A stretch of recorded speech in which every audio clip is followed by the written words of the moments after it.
இன்றைக்கி நம்ம திரைவம்சம் நிகழ்ச்சியில் இயக்குனர் ஹரிஹரன் ராம் இயக்கத்தில் வெளியே வந்திருக்கிற ஜோ படத்தை பற்றி பார்க்க போகிறோம். இந்த படத்துடைய கதையை பற்றி பார்த்தோம்னா, இந்த படத்துடைய கதையை ஒரு வரியில் சொல்ல முடியாது.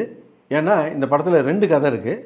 இந்த முதல் கதையுடைய லீடை எடுத்து தான் 2வது கதைக்கு முடிவாக வச்சுருப்பாங்க. அதனால் இந்த முதல் கதையுடைய ஆரம்பம் என்ன அப்படின்னு சொன்னால், ஹீரோ ஹீரோயின் 2 பேரும் ஒரே காலேஜில் படிப்பாங்க.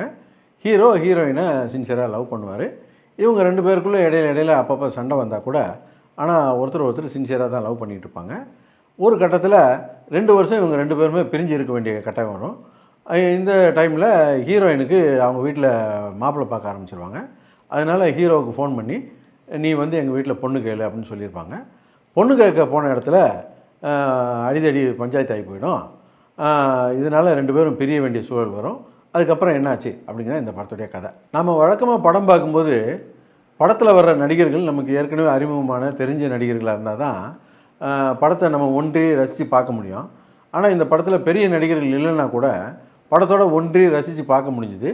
படத்துடைய இடைவேளையும் சரி, கிளைமேக்ஸும் சரி ரொம்பவே நல்லா இருந்தது.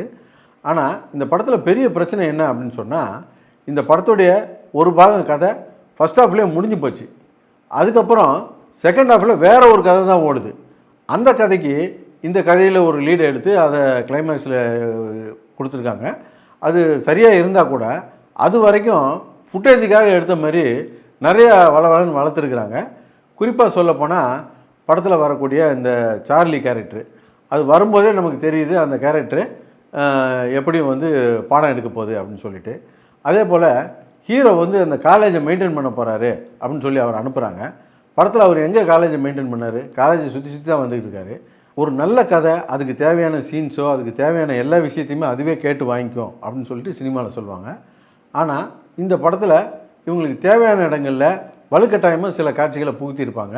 அதை வந்து சினிமாவில் என்ன சொல்லுவாங்கன்னா, குக் பண்ண கதை மாதிரி இருக்குது அப்படின்னு சொல்லுவாங்க. அந்த மாதிரியான வரக்கூடிய சீன்லாம் படம் பார்க்கும்போது நமக்கு சில உறுத்தல்களை ஏற்படுத்த தான் செய்யுது.